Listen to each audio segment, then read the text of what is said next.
Projan Media TV yonna gy'osinziira tukwebaza egyo gyonna gy'otuusizzaako engalo era ne tugamba weebale kusubscribinga weebale kunyiga kaddaako ne tugamba nti okola ky'amaanyi okubanga weegasse ku community y'abantu abangi abajja wano amawulire agagenda mu maaso mu ggwanga oba gayite latest updates ezigenda mu maaso mu ggwanga. Yes, mu mbeera y'okuba nti ffenna tweteekateekera akalulu akagenda okubaayo nga 14 omwezi guno gwennyini waliwo embeera ezeebeera mu ggwanga era nga embeera eyo ya butali bumativu naddala eri ekibiina kya National Unity Platform ekitwalibwa mwana mulenzi amanyiddwa nga Bobi Wine oba muyite Kyagulanyi Ssentamu. Mu mbeera eyo wabaddewo ekintu nga Bobi Wine yavaayo n'agamba abantu nti yonna gye muli mu making sure nti mukyajinga amasimu gammwe, mu making sure nti buli simu erina okuba nga erina kyerekodinga,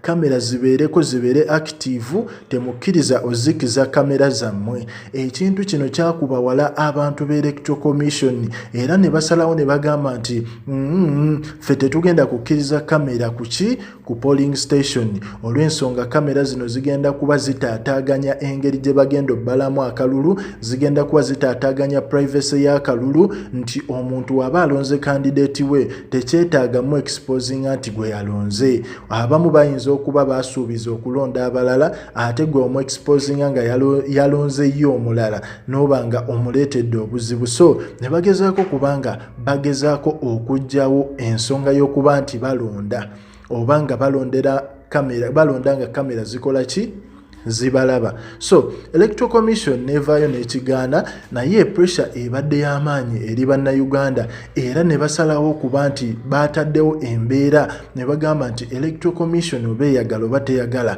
tuyina okuteekako kamera zaffe tube nga tukwata buli ekiri ku polling station. Pressure yasusse ku Electoral Commission era kye basazeewo okukola ne babanga bakkiriza amasimu okubanga garekodinga. Basazeewo bakkiriza amasimu garekodinge buli ekigenda okubanga kigenda mu maaso awo ku polling station. Osegeera ne bagamba nti era n'okubala obululu kugenda kuba kukolebwa openire oba mu lujjudde. Osegeera era ne bagamba nti and voters or candidates agent tiba agent baba abesimbyewo bajja kuba bakuba ebifaananyi n'okurecordinga nga babala obululu. Osegeera era babale n'ezo result bakube n'ebifaananyi ezo form oba result form ezigenda okubanga ziraga ebivudde mu kulonda. Owulira?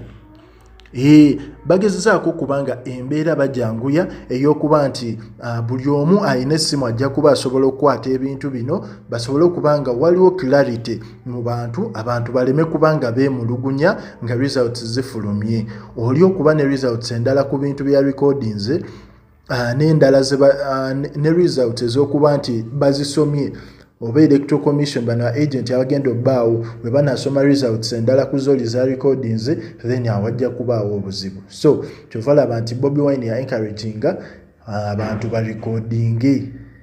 barecordinga n'amasimu gaabwe basobole okubanga buli kye babala abantu bakirinako information.